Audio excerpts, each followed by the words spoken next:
Hi hello नमस्ते, तुम्हा सर्वांचं स्वागत आहे गुरु अँड मम्मा या चॅनेलवरती। तर हे बघा, आज रात्रीच्या जेवणामध्ये होता भाकरीचा बेत। तर मी इथं बनवत होती भाकरी। त्याचं काय आहे, माझे जरा दाढ काढली होती म्हणून जरा भाकरी म्हटलं कुस्करून खावावी कालवणामध्ये, तर चावता येत नाही सरळ, म्हणून मी आज भाकरी बनवत होते इथं। तर एक टाईम भाकरी खाल्लेली चांगलंच असतं शरीराला, मुलांना पण सवय लागते, भाकरी एक टाईम सगळ्यांनी आवर्जून खावावी। तर ही बघा मी कशी इथे भाकरी बडवत आहे बघा, धपाधप इथं मी भाकऱ्या सगळ्या करून घेते। आता हे बघा कशा मोठ्या लट भाकऱ्या थापते बघा आता कसं आहे। आणि बघा भाकरी केवढी मोठी केली, आणि इथं मी बनवलेली होती बटाट्याची रस्सा आमटी। भाकरीबरोबर बटाट्याची रस्सा आमटी खूप छान लागते, आणि कुकरमध्ये बनवलेला होता भात।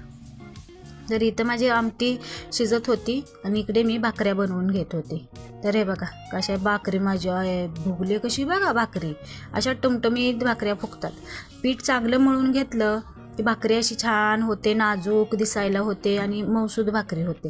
तर इथे मी 4 भाकरी बनवून घेतलेल्या होत्या, आणि इथे माझ्या भाकरी बनवून झालेल्या होत्या। कशा दिसत आहेत भाकरी कमेंटमध्ये नक्की सांगा, आणि व्हिडिओ आवडल्यास व्हिडिओला लाईक शेअर अँड कमेंट करायला अजिबात विसरू नका। चला तर मग बाय, भेटूया नेक्स्ट व्हिडिओमध्ये। Bye bye.